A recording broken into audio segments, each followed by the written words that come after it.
This is a review for hOmeLabs dehumidifiers. Specifically, we have the 4,500 square foot 50 pint version on the table here today. Let's jump right into what we like and dislike about this unit. First of all, we really like the high moisture removal rate of the 50 pint version, the unit we have on the table here.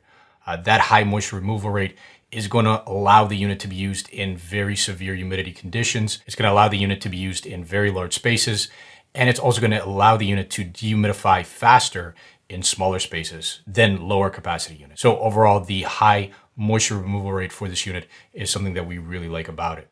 However, there are simply better built options out there on the market, most notably the one unit that we do recommend above the hOmeLabs unit, the Frigidaire FFAD 5033W1. So just a comment here that this unit does not quite have as good of build quality as is possible in the 50 pint size class. Now, comparing this unit to the other smaller capacity equivalents, first of all, we have the 22 pint 1,500 square foot version. That unit is going to be smaller. It's going to be lighter. So it is going to be more portable than this 50 pint unit, but it does only output at 22 pints per day. So the moisture removal rate there is much lower for that unit. And it isn't like the price is proportional there. The unit is still quite expensive, even the 22 pint version there. So you're not really getting a very good value with that 22 pint model. The same can be said for the 35 pint equivalent of this unit. Again, the moisture removal rate is much less than the 50 pints per day of this unit. And again, the value just isn't there. Now let's take a look at the control panel. You can see you have a lot of different modes and functionality here. So this is a really nice dehumidifier in that sense.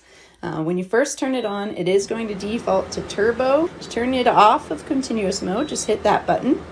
Now you'll see on this display screen, this is the humidity in my room right now. So it's 34, it's already pretty low. Probably don't need this thing running, but I'll show you all the features we have anyway. Once that continuous mode is off, that gives you the ability to use these buttons to basically dial in your preferred humidity setting. So that's your target setting. Lowest it has is 35. You can go all the way up to 80.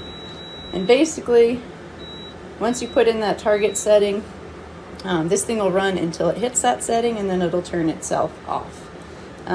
You also have some options here to use the timer function. So if you turn the timer on, you can dial in how long you want this thing to run before it turns off.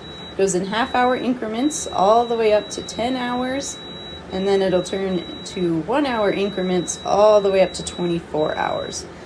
So you can set how long you want it to run, and then it'll turn off automatically once that timer counts down.